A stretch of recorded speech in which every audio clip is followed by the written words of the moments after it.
sampai pada akhirnya mendapatkan hasil yang seperti ini, berapa kali prosesnya, Pak? Nah, ini sebutuh sekitar 12 kali pekerjaan. 12 kali pekerjaan. Nah, 19 jadi semua ya? Iya. Targetnya 19. 19.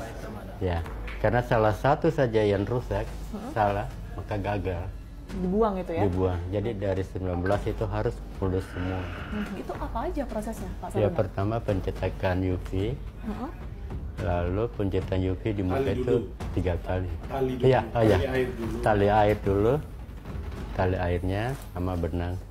Tali airnya sama benang. Itu yang pertama dilakukan dulu. Dengan mesin yang sama ya, Pak Saruna ya? Iya, Oke. pakai sablonan. Ini. Setelah itu cetak UV-nya. Udah cetak UV, lalu kita cetak magnetiknya. Apa itu? Ada Oh, oke. titik magnetik agar lolos dari mesin itu. Ha-ha. Jadi sampai ada 16 tahapan tadi, biasanya satu kali pembuatan, satu kali produksi, ini berapa banyak, Pak Saruna? Kami coba cuma sedikit dulu karena itu butuh proses. Jadi satu hari kita tahap pertama semua dulu. Berapa itu? Ya, Sedikitnya? kita tatorin. Satu rim? 1 lembar. 1000 lembar, 100 ribuan itu ya? Iya. Oke. Kalau dirupiahkan, Iya. bisa dirupiahkan gitu ya, berapa banyak? Ya sekitar kalau 200-an tatorin sekitar 100 sekali produksi. 100 juta? Iya, 100 juta. Dan yang untuk memproduksi seperti ini, berapa orang yang terlibat dalam mesin itu, Pak? Saya sendiri dengan Nambo, Oke. berdua. Kalau Pak Ibrahim, Ya, dia hanya mengkoordinatorkan tempat, situasi. oke. Itu ruangannya di dalam perpustakaan kan, Pak? Ya, di dalam ruang perpustakaan lantai bawah dekat sudut. WC tempat Iya. di dalam WC. Di dalam WC. kamar mandi? Kamar Iya. mandi. Yang masih beroperasi atau enggak? Masih bagus tapi disekat. Disikat sama. Itu kan memang dibuat Disengaja Sengaja disikat disekat untuk aktivitas supaya peredam nggak kedengaran. Termasuk jendela ditutup. Ya, jendela semua ditutup-tutup. jam berapa biasanya, Pak?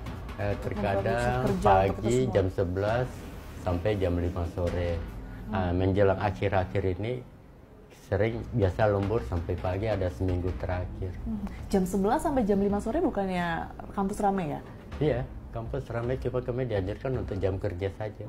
Kalau malam-malam kan agak bunyi menyimpang, security-nya sering-sering lewat.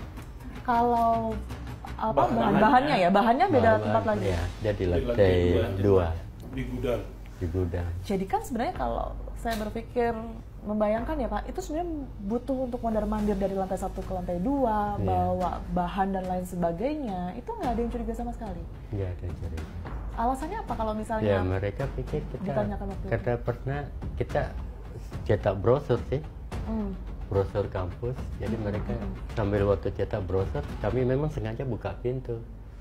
Jadi sempat karyawan lihat, oh lagi cetak brosur, padahal itu hanya ngetes saja untuk kasih jalan. Setelah itu sudah. Oke, mesin cetaknya itu khususkah atau seperti apa? Ya, itu sebenarnya mesin cetak itu khusus karena tingkat presisinya lebih tinggi, lebih akurat. Cuma sayangnya saya belum sempat mahir untuk mempergunakan alat kayak gitu.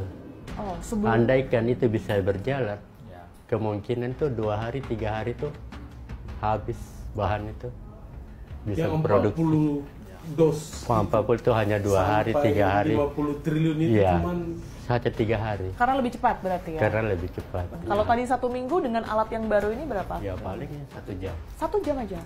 1 jam untuk 200 juta itu tadi. Untuk bahan-bahannya ini, selain tadi alat cetak yang digunakan, ini apa yang dibutuhkan dalam sekali produksi?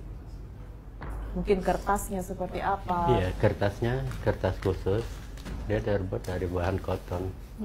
Kayak mungkin bahasa sini kadang orang bilang konstruk apa? konstruk. Ya, untuk bahasa di daerah sini. Tapi kalau bahasa ininya sih dari bahan material koton. Itu di Cina. Ya, dari Semuanya berarti nggak ada di Indonesia ya, Nggak bahan-bahan ada. itu semua. kita pesan di Cina semua. Pesan di Cina semua, termasuk mohon maaf tintanya Tintanya juga. Tinta khusus juga. UV, magnetiknya sama watermark. Jadi saya pelajari dulu baru saya pesan. Sekali produksi tadi untuk itu semua perlu dana berapa? sekitar 300. 300 juta. Pak Saruna, dari mana Pak Saruna dapat informasi itu semua, bahan baku dan lain sebagainya, termasuk bagaimana cara mengoperasikan di awal mula ya? Ini informasinya dari siapa? Ya itu belajar sendiri, diajarin sama bos. Dari ASS itu tadi? Ya, kamu tolong belajar dulu, mungkin dia lihat ke talenta saya. Nah, jadi suruh belajar. Oke.